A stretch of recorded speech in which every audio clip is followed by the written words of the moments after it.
You're listening to the OnePeterFive podcast. It is a real joy for us to welcome you all here. Habemus Papam. Rebuilding Catholic culture, restoring Catholic tradition. Hello and welcome to the OnePeterFive podcast, episode number 69. I'm Steve Skojek, and today I'm going to be talking to a young man named Cameron O'Hearn, a storyteller and filmmaker who has taken on an ambitious but very important project.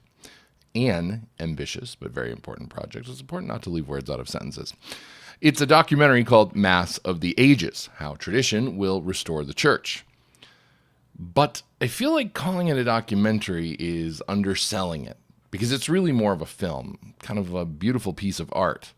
And I want to show you just the trailer, or at least part of it here.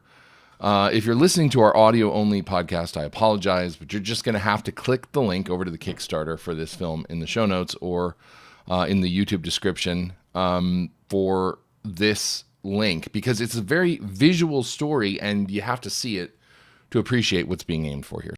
A new report from the Pew Research Center shows that the percentage of Americans... Only 10% of Catholics under the age of 30, they go to Mass regularly. Only 50% of the priests that she had in 1970. 7 in 10 Catholics believe the consecrated bread and wine at Mass are merely symbols. The Mass, which is the engine that drives the church, well, the church is sputtering today. Well, I helped to get a Mass started here in Dayton. This is my workroom. I've been doing this for 40 years.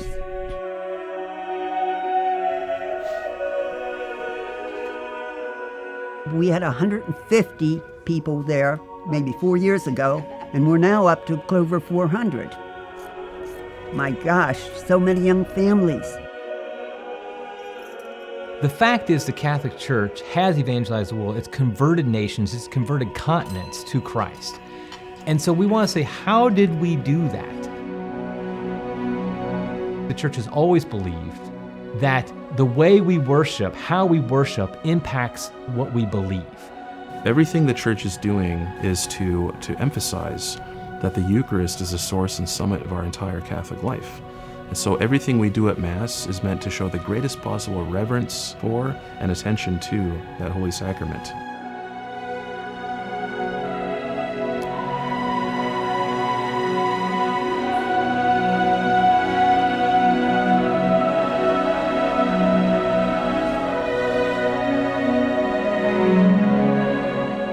We want to try to remind the people that you're ultimately destined for this heavenly liturgy, and we want to get a glimpse of it here on earth. It's like, I'm sure like you you walked in and go, oh my gosh, I didn't know this existed. I mean, for the guy who's given you everything, you want to give everything back to him. But the great thing is when you do that, there's this corollary benefit that you then receive more.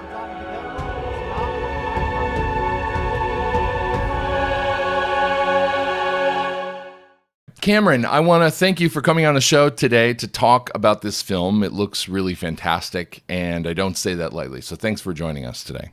Thank you, sir. So good to be here. Good evening. I just put my kids to bed. Nice. Yeah, we're 3 hours apart, so mine are still up and running. You may hear screaming in the background at some point. So okay. Yeah. Love it. Yeah. My oldest daughter just came back, moved back here, and she's staying with us, and she has this big dog that can't stop barking and everything. So it could be just a menagerie. How many kids do you have? 7. Yeah. Well done. Busy Good house. and faithful servant. Busy house. Thank you. So before we get into the film about the Mass itself, I wanted to talk to you about you so people have an idea where you're coming from. I looked you up a little bit to try to get a sense of who you are and what you do, because I like to try to get origin stories on people. I think that that's what really informs and motivates their work. And yours is powerful, especially the story about your dad. But before we get to that, I'd like you to talk about your upbringing. I mean, are you a cradle Catholic? Are you a convert? How did you come to this point? I had the comfiest, most Catholic cradle. I certainly was a cradle Catholic. Amazing Catholic parents, one of 7. And grew up, going to Mass every Sunday. I guess typical Novus Ordo parish. Mm-hmm. praying the rosary often, going to confession once a month as a family, and then out to ice cream. So a really solid Catholic upbringing. The classic confession bribe. We're going to go to ice cream after. That's a great idea. It really is. And then Catholic high school. Okay. Like real Catholic high school or diocesan? Say that again? Real Catholic high school that actually really teaches Catholicism, or the other kind? Really Catholic, yeah. They were Orthodox. Yeah. Excellent. Which actually, unfortunately, didn't mean that a lot of the students were Orthodox. It's hard for that kind of stuff to trickle down. Yeah. From the teaching authority, but yeah, great teachers. Only a couple heretics. That's also high school is when I had a personal faith experience that set me on a path for where I'm at today. So I met Jesus in the Blessed Sacrament, just realized he was the most important thing in my life and should be. Actually, he wasn't, but he should be. I felt his love overpower me. And then, that realization of, okay, if this is who we say he is, if this is actually Jesus, then what I'm looking at now is the most important treasure in history in front of me. Yeah. And if my life doesn't revolve around the Blessed Sacrament, then it's wrong. It's disoriented. It's just not on the right path. And so I committed to Jesus, kneeling there in front of him in the Blessed Sacrament. I said, my life is for you. Whatever you want me to do, it's yours. And I started to go to adoration regularly, go to Mass regularly, and develop a prayer life. And that was senior year of high school. So that's when I had that experience, 2008. So 2008, and then how does this inform your choice of college? Goodness, well, I went to college. I tried it. Couldn't get a loan, and so I actually spent time at home. I had a transition period between high school and college, where first couple years I was working at home, bought myself a video camera, wrote some screenplays, filming stuff, and then served with Net Ministries, National Evangelization Teams, for 2 years, and then served on staff with them. And then right after that, in 2013, I got married, got my first professional job in video, and started studies for a bachelor's in divinity out of England. Okay. Have you heard of the Maryvale Institute? I think I have. It sounds familiar. I can't place it directly, but yeah. They're excellent. Birmingham, England, and just great courses. Learned a lot there. Fast forward to year 5. Did you actually go there, or did you do it distance learning? It's distance learning. Okay. But you go there once a year for residential weekends. So there was somewhat of a campus experience. And the 5th year was when I just fell in love with the subject of liturgy. Studied liturgy in year 5 and wrote a research paper on the liturgy. Said, wow, like if I could just talk about this for the rest of my life, like I'd be happy. If I could just look into this. It's beautiful and profound. And then from there, I guess I can go into how this documentary came, because it's related. I was recently married, going to adoration with my wife. And I was asking the question, why don't people believe in you, Jesus, here in the real presence? You are the king of the world, and the world does not know you exist. Like the line from the last gospel, John's gospel. The world was made by him, but the world knew him not. Yeah. It's a profound line. I love that line. And why isn't the world here on their knees in front of you? But then the further question is, why aren't Catholics here? You go to an adoration chapel and you see like one lady there at most there in front of him. But then, of course, the Pew Research study came out and revealed that most so-called Catholics don't believe in the real presence. And then studies saying only 23% of young people are attending Mass every Sunday. even of Catholics who attend Mass every Sunday, only 60% of them actually believe in the real presence. So these are typical Mass-going Catholics. So I said, well, my life is about Jesus in the Blessed Sacrament. I want him to be praised and adored in all the tabernacles of the world until the end of time. And I'm a filmmaker. So I had this profound sense in adoration where I heard, do something about it. And so the thing I could do about it, long story short, was I want to make a feature-length documentary that helps bridge this gap. We have so-called Catholics who aren't going to Mass, don't believe in the real presence, who we have this massive gap in the church, and I want to bridge that gap by showing the connection between the way we pray and what we believe. Lex orandi, lex credendi. Sure. Yeah. So, okay, let's back up a minute, because what I see when I'm looking at this video, this is not, somebody doing a home movie, right? And I want to talk about production elements a little bit, because I think they're important. But you kind of took an unusual route to filmmaking. I mean, I actually went to school for radio and TV production, and I didn't learn how to make stuff that looks like what you're making. And I spent 4 years on it. You managed to get a job and a video camera and practice on your own, and this is the kind of artistic level production that comes from a real passion. And I think, so your story about your dad and about the role he plays in your life as a storyteller, can you tell us about that and how it ties into filmmaking as a medium? Because I think that's really where the seed is for this realization that you had in front of the Blessed Sacrament, that you need to do something about this. Wow, what a question, man. How long do you got? You know what? We got as much time as you need, so let's just make it happen. Kids are asleep. I got my scotch. I'm good to go.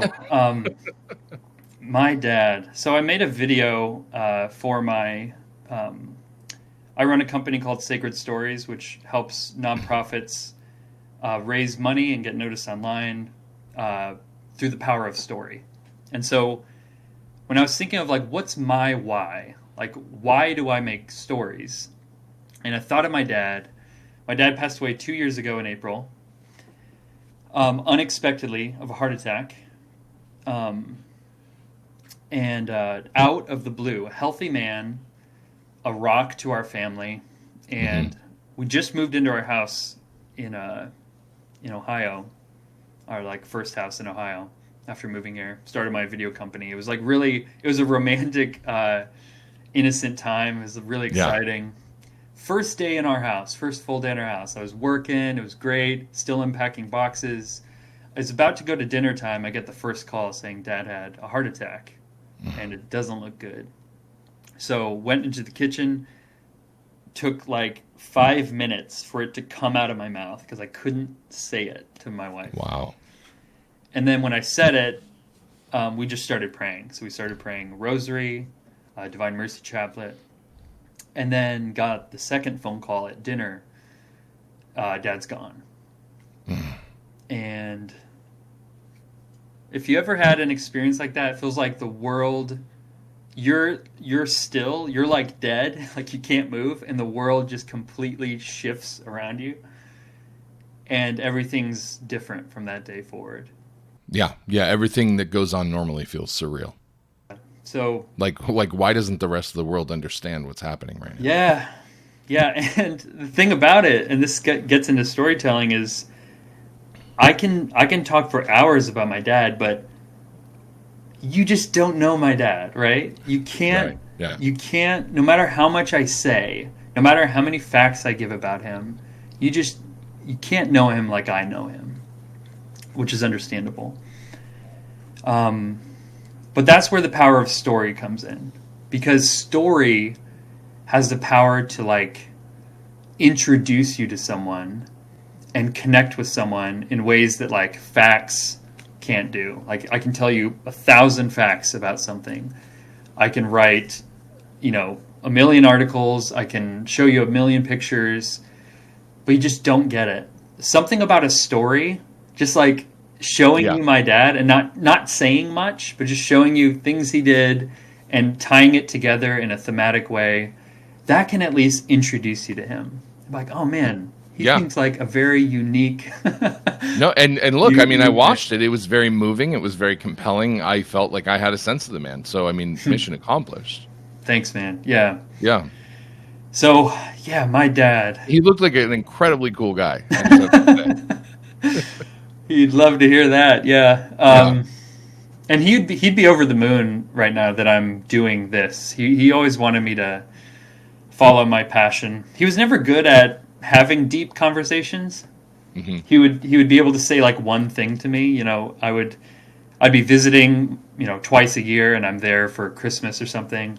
Like, so how's the video business going? And I'd like get into it, talk about all the cool stuff. He's like, that's great. And he didn't know how to I could tell he's really interested, but he just doesn't have that bone in his body to like carry on a conversation well. Yeah. Yeah, one of a kind man. And after he passed away, that's when I really got a strong sense of the power of what we believe, the resurrection of the body. Like when you look at a corpse in a casket, and you put that casket in the ground, and you realize that body in that casket is worm food, or as one writer put it, a carnival of worms. Just so intense to see a corpse like that. But then you realize in our faith we say that we believe not only will I see my dad again, God willing, I pray for his soul, but his body again. Like it won't just be I'll like talk to dad in some ethereal way, but I will actually see my dad complete in a complete sense. So yeah, so that's why I come back to stories, because, and here's the thing about what I want to communicate with the documentary. Traditional liturgy, you know, the way we worship affects what we believe.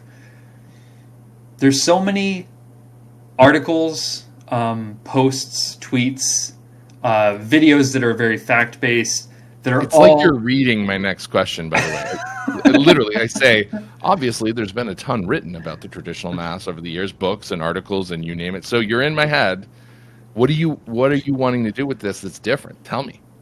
Yeah, so it's story first. Okay. That's what we're getting into. So when people are scrolling Twitter, Facebook, or searching the web, they have their defenses up. Like when you're scrolling Twitter, you're ready to have a fight. Twitter was designed for that. Yeah, exactly. It's for people with PTSD. Yeah. And Facebook, you're just there to waste your time. You're just distracting yourself. That doesn't mean that articles, blogs, fact-based videos are bad. They're essential. Because we need those facts. We need things to chew on, the meat, you know. But for those, the typical, I say that like the typical Novus Ordo Catholic who make up the majority of our church, they're not the ones subscribing to OnePeterFive. Sure. Or retweeting Dr. Taylor Marshall. They're not the ones who are going to be convinced by an article, necessarily. But the power of story, we've been telling stories for millennia, and it's burnt into our brains. We have a well-worn path in our brain where story can just cut right through and speak to the heart. So when you watch a movie and you're hearing someone's story, this is why documentaries are so powerful. When you're hearing someone's story, your defenses are down, and you connect with a person. And you can't argue with a person, like a personal experience. You're like, I can't argue that you had that experience. So when someone's defenses are down, when they connect with someone, then you're ready to bring in the heavy hitters, the experts, the evidence, and you're ready to argue your case. So a documentary blends storytelling with evidence and argumentation in a really effective way. So that's why we want to do a feature-length documentary on the traditional Latin Mass and show that there's a strong connection between worship and belief. And we're aiming it at the typical Novus Ordo Catholic so that they find it intriguing, absolutely beautiful, and convincing in the end. So I think this is a very worthy goal, and I agree. This has been my job for years, is to read countless articles about this stuff, decide what we're going to publish. People send me a lot of things, and it becomes repetitive, frankly. I mean, I love the arguments. I care about them. I think it's really important. I think maybe the best article I've ever written is the one entitled "Why Liturgy Really Is the Key to Everything," and it talks about our relationship with God, and if it isn't rooted in a proper form of worship, we don't understand our place in the cosmos. We don't understand anything about who we are and what we're supposed to do. We're disoriented. We're totally disoriented, like you said before. But because I'm immersed in this stuff all the time, when something like I got to be honest with you, a couple people sent me the link to your thing, and I'm like, yeah, whatever, it's another, everybody's doing this stuff, and then finally I went and I clicked on it. You had me hooked instantly. You had me hooked, and I'm like, oh, this is different. This is going to be good. And I watched the whole thing. In fact, I didn't get pulled out of the narrative until you gave your message at the end. But the entire time the teaser's going, I'm like, I'm in it. And, I want to talk about that in a minute, about where we are with attention spans and things like that. But before we get there, a little bit more establishment about you. You describe yourself using an interesting term. And I don't know how long ago you became fully committed to, I'm going to do this Mass, I'm going to raise my kids in it, etc. I'm assuming it's been somewhere within the last 5 years. It's just based on the timeline you've given me so far. Yeah. Yep. Okay. You say you're a glad trad, which I assume is a play off the epithet that is so widely used about traditionalists by people who don't like our ideas, which is we're rad trads, Yeah. And, there are some of us who fall under the category of rad trad, and there are some of us who aren't very nice. But in general, what do you think the distinguishing factor is, and why are you using this term proactively? I mean, it's in your about on this film. You're kind of pushing this out, and I think I know where you're going with it, but I want to hear it from you. Okay. Well, I think, radical traditionalist, rad trad. It used to be a pejorative term. Now it can be a badge of honor. I think for younger people, they embrace it. It's no longer like offensive. I think so. There's a tendency. I don't think this is most often the case. I just think this tendency exists that when you get involved with the politics of liturgy, that you can let it start to eat you from the inside. And, in a sense, this stuff should eat us from the inside. We should care. We should burn for some of these things. We should be absolutely devastated that, the Eucharist is treated with disrespect. So it should burn. We should have zeal, right? But I don't think the saints were bitter.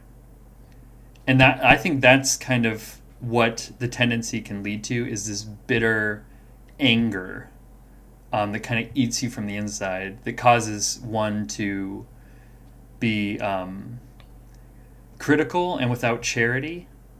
Now, glad trad is kind of a way to infuse rad trad with a spirit of fraternal correction. If we're talking about how to convince people who attend Novus Ordo that they should attend traditional Latin Mass, it's going to happen through a fraternal correction, like something that's from a brother to a brother. Yeah, not which means that you have to establish a fraternal relationship before you can do it. You can't have an us versus them mentality. You can't come at them with derogatory terms of your own. Yeah. You got to actually treat them like, hey, you're another Catholic. And this is something that comes up all the time in these discussions. I've been having them for close to 20 years now. And it's these people who feel like, oh, you're talking down to me, or you think you're better than me. And I'm like, hey, this Mass is great, and it has nothing to do with me. It's like I found a treasure that I didn't know existed. And I want you to have some of this treasure, and too. I want you to have it, too. Like, I Can you literally share this want you to treasure have with me? it. And I just want you to not be so stubborn that when I say, hey, here's some treasure, you say, no, thanks. I just prefer, just this pile of dirt over here. Or here's some medicine, right? Yeah. Hey, and I'm so sick it's too. like, yeah. And so I want to give that to people. It's not better. And it's not better because I picked it. It's objectively better. It's objectively more nourishing. It's objectively more reverent and more pleasing to God. And I think, again, the glad trad thing is, in a sense, an offshoot of truth, beauty, goodness. We're finding these fundamental things that lead us to God. But it's also, it ties into a friend of mine who it really took him a long time, even though he found the old Mass appealing, to come to it, because he had a number of negative experiences with people who he was encountering there. And he said to me one time, and it was years ago, but I'll never forget it. He said, if we have this thing that's such a huge treasure and it's the best thing going in the church, why is it that we're not happier about it? Like, we should be really compellingly happy and on fire. And instead, it seems like so many people are just grumpy about it that it's like there's something, it's not selling it, And so to me, that's something that I see a lot. I think we need to move away from the bunker mentality and the adversarial mentality, especially right now, because right now there are many things happening in the church that are causing people to take a step back and go, okay, there are things I thought I could trust about Catholicism that I don't know that I can. So I'm going to just kind of reevaluate everything. I thought that the Pope really couldn't do anything wrong, say anything wrong. And then he did some things that I'm pretty sure are wrong. What does that mean? And they start peeling back the layers. Yeah. And next thing you know, they're reading Michael Davies and they're reading, whatever. And they're, oh, wow, what happened at the council?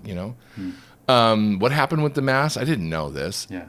And so this is why I think it is an opportune moment to take an approach that says, I'm not here to argue with you. Just, hey, look how beautiful this thing is. Which strikes me immediately about, what you're doing here. And that brings me to production values, because you're not messing around with production values. This is very high quality video. And for people who've ever made video, it's a much more subtle thing for people who don't. But I mean, I'm seeing, the lighting, the composition, the layered in shots and pans. We are bombarded with video right now. It's, you talk in one of your videos about how many ads we see, but we're bombarded with videos. If I go on YouTube to look at my subscriptions, there's 300 other things that are being recommended to me that might grab my interest because of something I searched for before. And then it's like, a squirrel chasing the squirrel.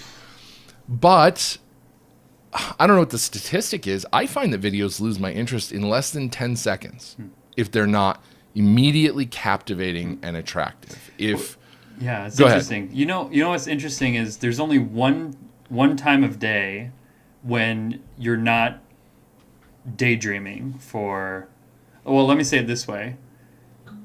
An average person daydreams like once every few minutes, like 3 to 5, 10 minutes. We just constantly like disconnect from what we're doing and we start thinking about something else. We're distracted. Of course, that happens with most videos. But the one time we can give our attention for longer than that is for 90 minutes or 120 minutes or sometimes 3 hours when we're sitting there in the theater. And our minds don't wander at all. It's because when you can craft a story that's asking compelling questions, that has compelling heroes you can root for, then you're hooked. I mean, it has this primal effect on us that we're hooked by that, and we give all our attention to it. And that's with good filmmaking. Now I want to mention about the all the footage you've seen. The reason why it looks so excellent is because I know my role as director and editor, and I step back and I bring in people who are better than I am at filming. So our cinematographer is incredible. We did invest upfront money in order to make this happen. So we had a grip and a gaffer. We had a grip truck, all this gear for this shoot. And the reason why we did that is because the liturgy deserves this kind of the best we can do. Right. And what size crew does it take to shoot something like this? I mean, There how was, many people are working on this? Not counting the servers and the priests, there was about 10 of us. Okay.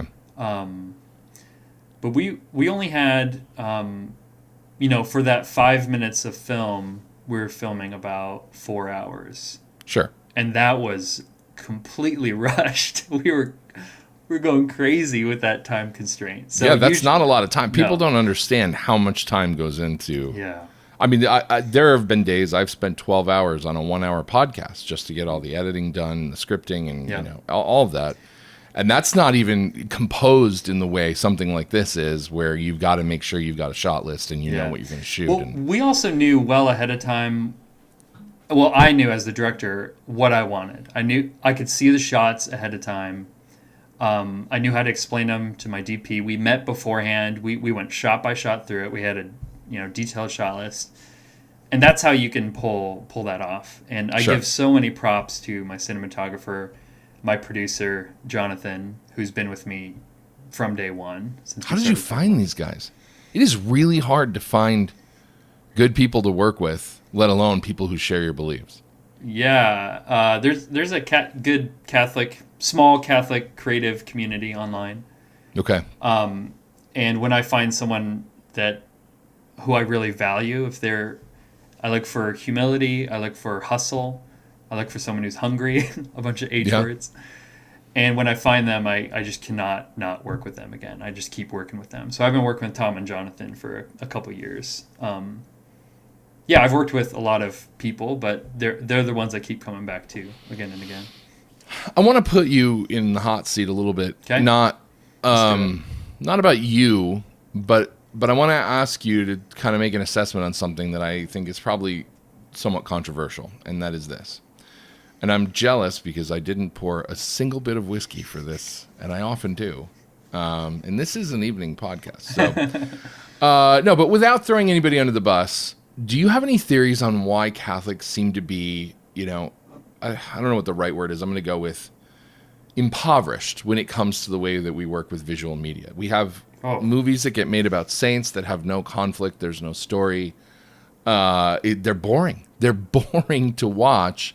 I don't even want to show them to my kids because I'm like, they're going to think that the saints were just not interesting.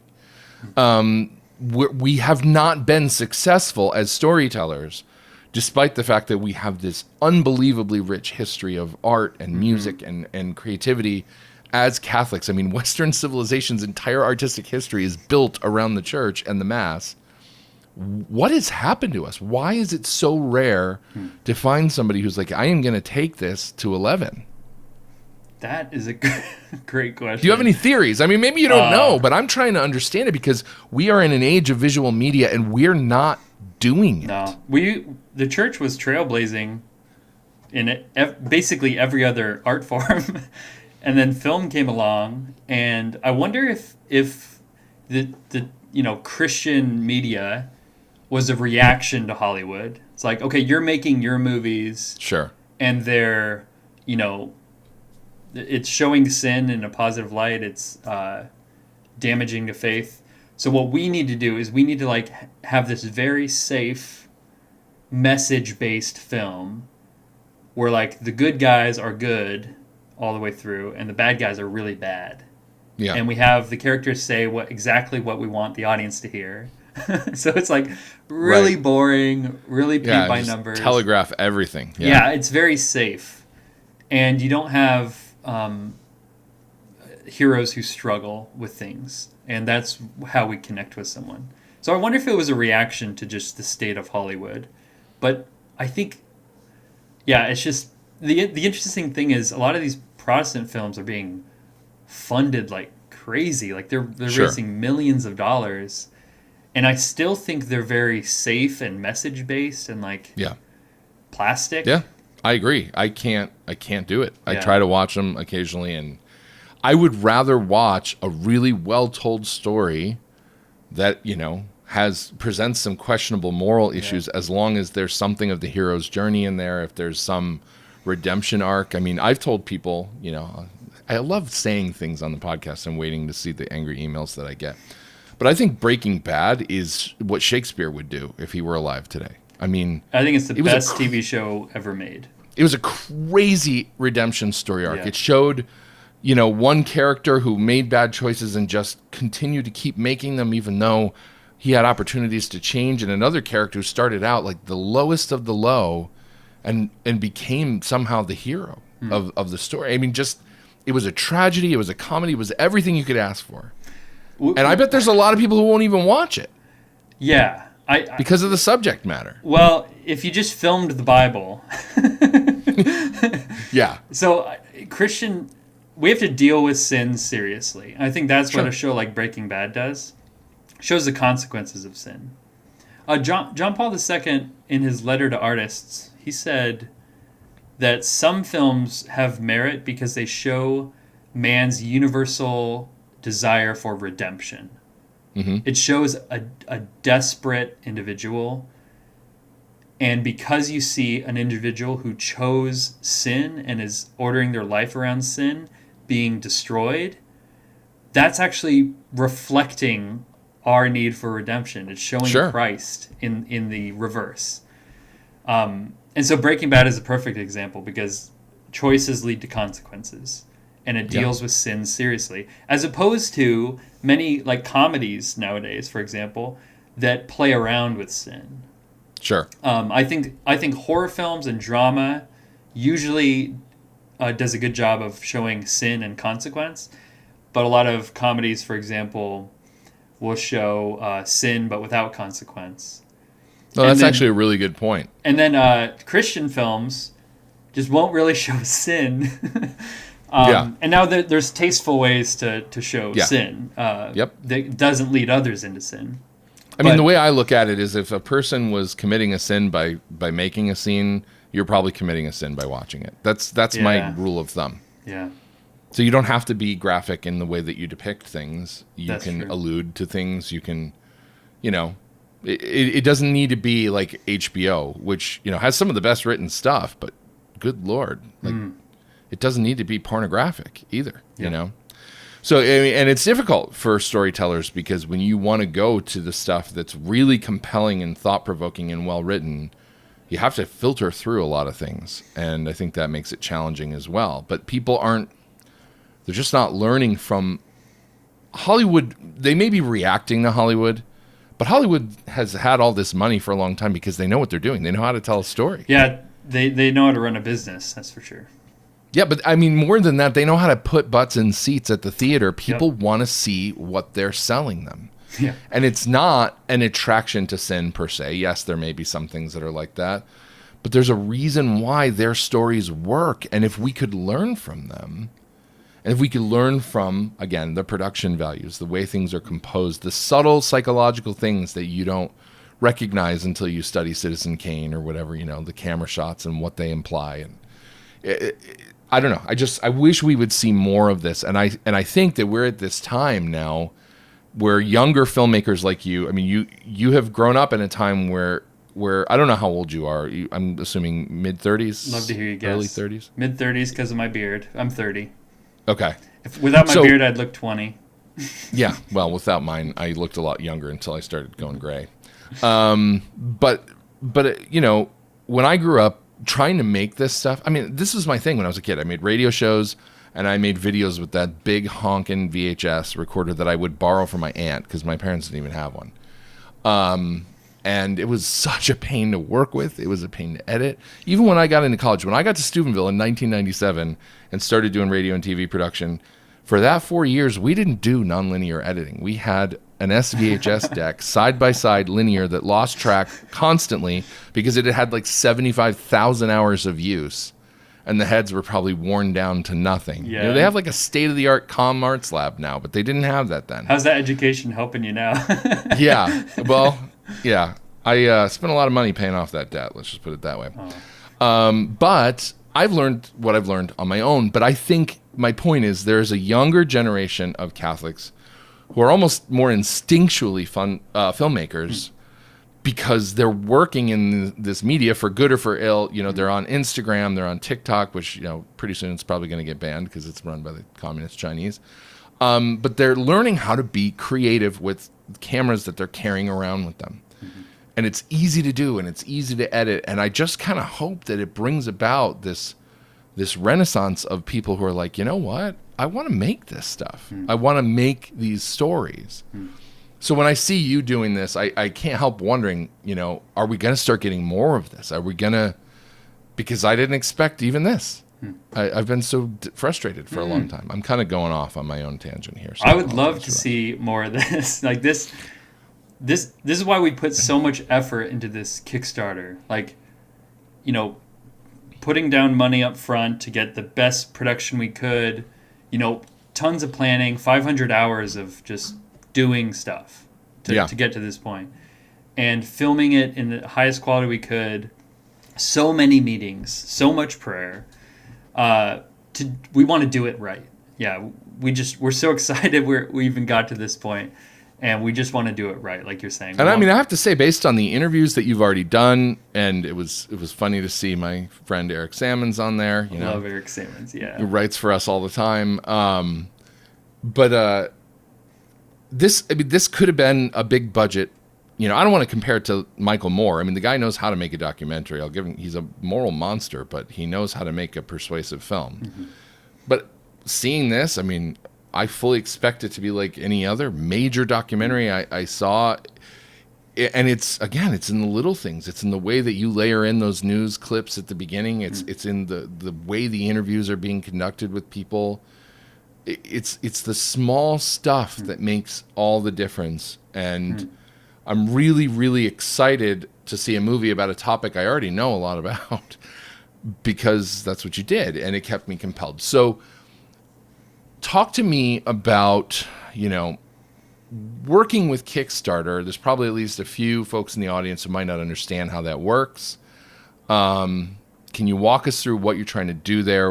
You know, where your goal is now. I see that you met your initial goal, but you've got stretch goals.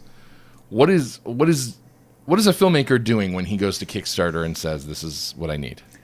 So as we were recording, we hit our goal just now. So yeah, well, congrats. I got on literally right before we connected, and you had just hit it. Nice. So you must not have gotten the notification yet. So I'm happy to tell you the news. Yeah, Kickstarter. So the interesting thing is I've had so many meetings. I won't mention names, but meetings with people in traditional circles who have platforms who would be interested in something like this. But because nothing was made in front of them, like the train wasn't moving yet, they would say, sounds great, let me know like when it's done and maybe I can help promote it. No one was willing to like pay to see this happen. Invest. Yeah, right. So really, that's why investment, yeah. That's why we built this Kickstarter page and built this campaign, is to give people this feeling of this is what it could be like. Imagine 90 minutes of this level of filmmaking. And so Kickstarter is really a platform for fundraising for projects. It's, you know, they take a cut of it because it's a platform you use, but your benefit is you're reaching a large audience. So if we were just on Facebook, you know, posting stuff, we would not have hit our goal. And let's be honest, no, there's not a platform out there that doesn't take a cut. Yeah.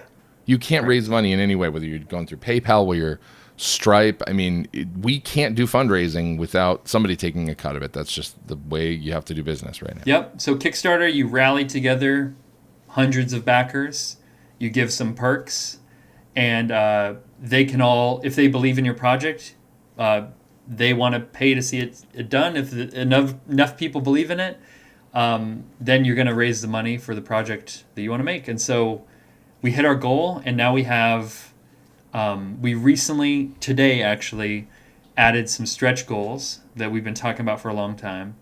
I had my fourth baby, and I took congratulations, by the way. Things are crazy. But today was finally the day we're like, okay, let's get these out there.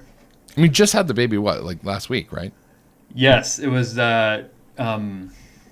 just 2 weeks ago, actually, on Friday. 2 weeks, okay. Yeah. What's the name? Ellen. Well, congratulations. Thank you. That's awesome. Ellen Imelda O'Hearn. Well, sweetheart. Yeah, so the stretch goals, do you mind if I go into those really quick? No, sure, go ahead. Let's let people know. So we had a phenomenal matching gift of $10,000 over the weekend, and a lot of people got behind that. We actually matched it completely at $10,000. So we hit our first stretch goal. So we're going to be able to subtitle and caption the film in 11 languages. So a 90-minute film in, French, Spanish, Portuguese, German, Arabic, Vietnamese, Chinese, Polish, Korean, Japanese, and Italian. So that's a sweet stretch goal. Very cool. The film can be universal, Yeah. And then then the mass is, why not, right? Exactly. Our next stretch goal. Are you going to do a Latin translation for the real nerds out there? What is this? This is this documentary about the Latin Mass. You don't have a Latin translation? Why don't you do that? Yeah, no, I can't do that. Yeah, it's just I'd appreciate that. Thanks.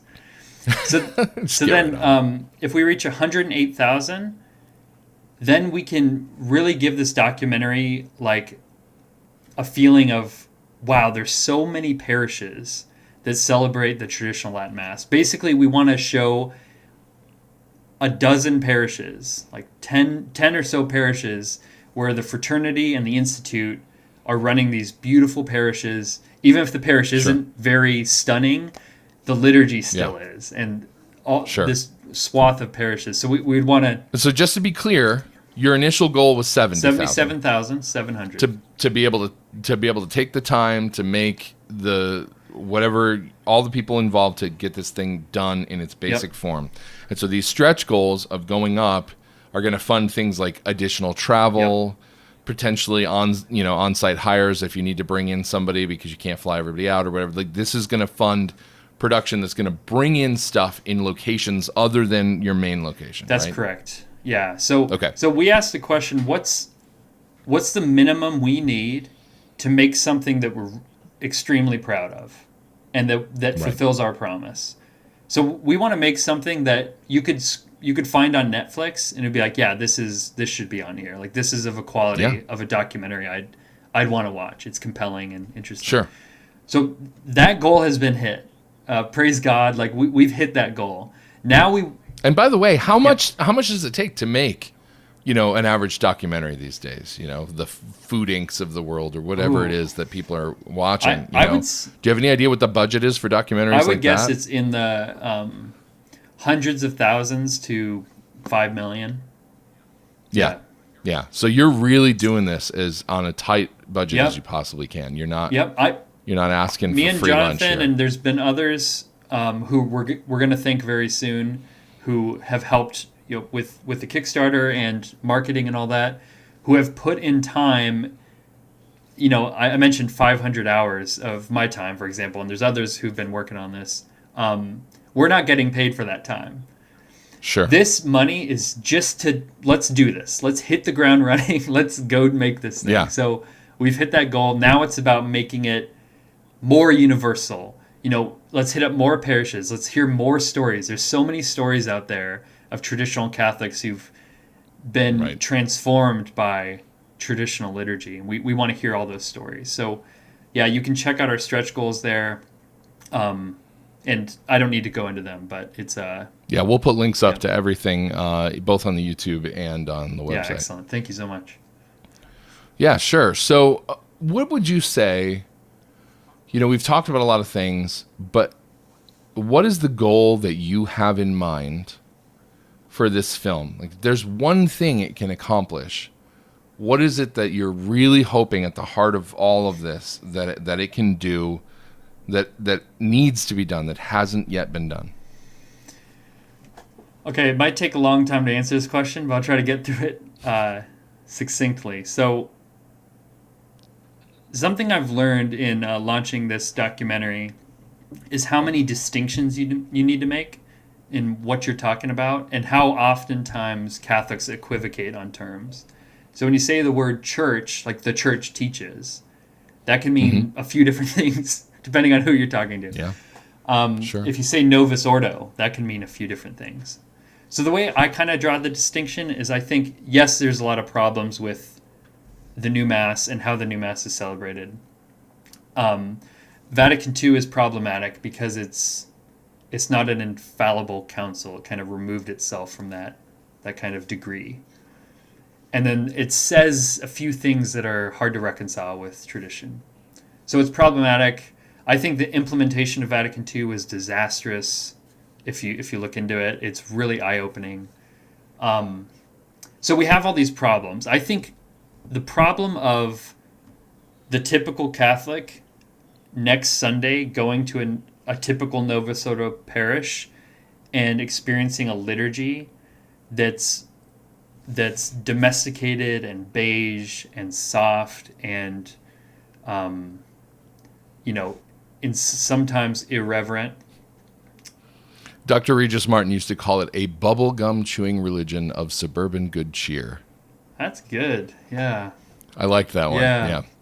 Yeah, that's good. So that problem is what I'd most want to solve is the typical Catholic who's going to the typical Novus Ordo parish. I want to show them the beauty of the Latin Mass so that we get millions of Catholics to either start going to Latin Mass while the church figures everything else out, and while smarter people than me, like you, work out like how do we fix the rubrics and what do we do about Vatican II and all that. Like, okay, what about next Sunday? And I want to show the typical. What are we doing for now? The typical Novus Ordo Catholic. How do we go deeper?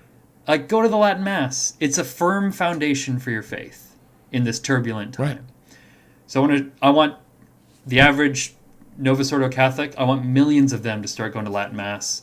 We want thousands of priests to learn the Latin Mass who aren't already celebrating it, because they see the richness of it. They see that this is the future of the church, especially if we remain on this path. The future is tradition. I completely agree. Do you think that during this whole pandemic situation where a lot of people have been in a position where they're having a live stream from home, I have the sense, and it's anecdotal, that a lot of people started checking out the Latin Mass for the first time because it was available, and they didn't have the pressure of going in and being like, I don't know what's going on, I don't know how to follow this. They could watch it on TV. I mean, I heard from some people who definitely did. They said, I tried this and it was really cool, but I mean, I don't know if you remember or if you had this experience. For me, going initially, really didn't like it. I felt totally alienated. I didn't know what was going on. The first couple times I went, it was a low Mass, and in the narcissistic cultivation of the dialogue Mass that we grew up with, I found myself going, what about me? What's my job here? Where's my role? And I really didn't have a good sense of the theology of worship at all. And so I almost didn't go back. And honestly, if it hadn't been for my wife, who was a very recent convert, who we were at a Novus Ordo, and the priest who said it finished and then came back out and started a TLM afterward for, people in the afternoon and, the 10 people who were coming at that time. And I said, hey, honey, check this old thing out, that this is how Mass used to be done. We don't do that kind of thing anymore. It's vintage. It's and cool. She was kneeling there. Yeah. I mean, I was like, it's a historical, and she was kneeling there watching, and she was just, enraptured. And without looking at me, she goes, no, this is how Mass is supposed to be. And I was like, all right, guess I got to take that a little more seriously. Me and my wife had a reverse, she saw it before I did. Experience. So it was a low Mass that I went to for the first time, and I loved it. And the reason I loved it, and I know it's different for everyone, was because, I had a regular prayer life, and I loved meditation. I loved sinking my teeth into Scripture. And my friend Dan, if you're listening, he's... What up, Dan? Shout out to Dan. He said, this is a Mass that you can actually pray at. I said, wow, that sounds really cool. So I went, and it was like I could meditate at the Mass. It's amazing. And then receiving the Eucharist after that was really intense and beautiful. Yeah. But then when I brought my wife, actually she was my fiance at the time, she had a similar experience to you. It's like, it's so different than everything we've experienced for our whole life. We didn't grow up with the Latin Mass, and so it was just so different that it didn't sit right, and you're waiting for the priest to kind of lead you and explain what's going on. Yeah. And so it took her a few times, but now, like, fast forward a handful of years, like, she loves it. And even if I wasn't here, she'd be raising our family with the Latin Mass. Which is profound. Yeah. And so, I mean, is that one of the aims of this film, is to help people kind of overcome the learning curve, to kind of jumpstart that so they can have their feet wet if they want to go check it out? Yeah, I'd say so, because you're going to see the Latin Mass, and not just shots of the Latin Mass that you don't know, like, where it's coming from or what part of the Mass it is.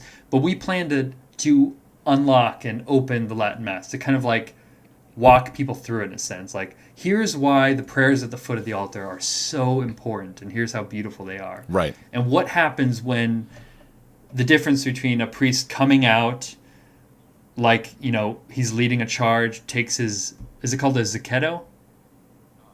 The Beretta. Okay. The Beretta. Yeah. You see how I'm new.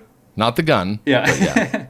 He takes the Beretta off, and then he just starts praying. He's about to ascend the altar to the Father to offer a sacrifice for the world. So the difference between that and a priest who comes to the altar and he's immediately facing everyone and he says, "Good morning, everyone." Like, if we experience that Sunday after Sunday, it's going to affect, first of all, what we think the Mass is, and secondly, like, what we think our faith is. That we're just like this closed circle, this, like, you might have heard moralistic therapeutic deism. Like, faith is just about generating feelings in me and going out and making a difference, and God's involved, but he's not really in charge. Or at the Latin Mass, you recognize Jesus is my king. And you know, and the ascetical life is worthy of my attention and practice, and it's challenging but worth it. Like, these are the kinds of things that just kind of seep into you when you're going to Mass every Sunday, and it does affect what we believe. So yeah, that was her experience. It was like, and I could see where she was coming from. Why isn't the priest talking to us? Like, I feel like he's so distant, his back to us, and I know that's a lot of people's experience too. No, it is, and that's good. I think that'll be helpful, because if the people you want to reach are the ones who've never experienced anything like it, there is an element of fear and alienation and insecurity when you encounter this. When your experience from birth until your 30s or your 40s or even your 20s is Catholicism is this thing, and then you do this other thing, you're like, well, that's not Catholic. That's not what I'm used to. And it's like, actually, yeah, it is. And it's been Catholic for a really long time, more than 500 years. It goes back further than that. So yeah, no, I think that's really cool. Well, there you have it, everybody. The film is called Mass of the Ages. The director is Cameron O'Hearn.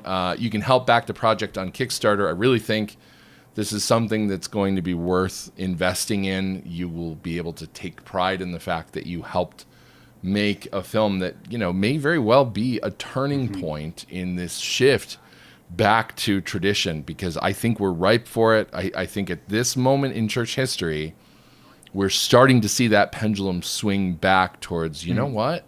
The stuff we've been doing isn't working, but we need to persuade people, because we're not the majority, not yet. And we want to bring more people on board. So we'll put a link to everything on the YouTube page, on the website post for this episode. Cameron, thanks so much for coming on and talking about the film. Steve, excellent. Thank you so much. I really appreciate this. It was so fun. Awesome. And maybe we'll get some updates from you as time goes on. Let's do it. Awesome. Thanks. I have plenty of scotch. Yeah, I'll bring it next time. You're listening to the OnePeterFive podcast. Well, that is all the time we have for this episode of the podcast. I'm wearing a different shirt. You're not supposed to notice that, so just pretend like you don't. It's actually tomorrow. I forgot to record this closing segment, but I wanted to remind you that we have links to the Kickstarter for the Mass of the Ages. We will put it in the YouTube description. We will also put it on the website post for this episode of the podcast. What else? Subscribe. We're really close to 10,000 subscribers on our OnePeterFive YouTube channel. We would really like to hit that number and keep going. If you could subscribe, that'd be great. If you hit the little bell icon, you'll also have the benefit of getting notified every time we produce a new video. And we don't always do them exactly on the same days, so sometimes it's nice to have that notification so you know that new content is up. What else?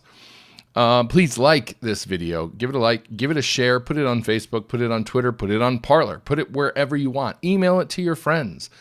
Burn DVDs and give them to your grandparents. I don't care, but it's an interesting topic and we hope that you'll share it. And then, of course, finally, we are right about at the mid-month point for our July fundraiser.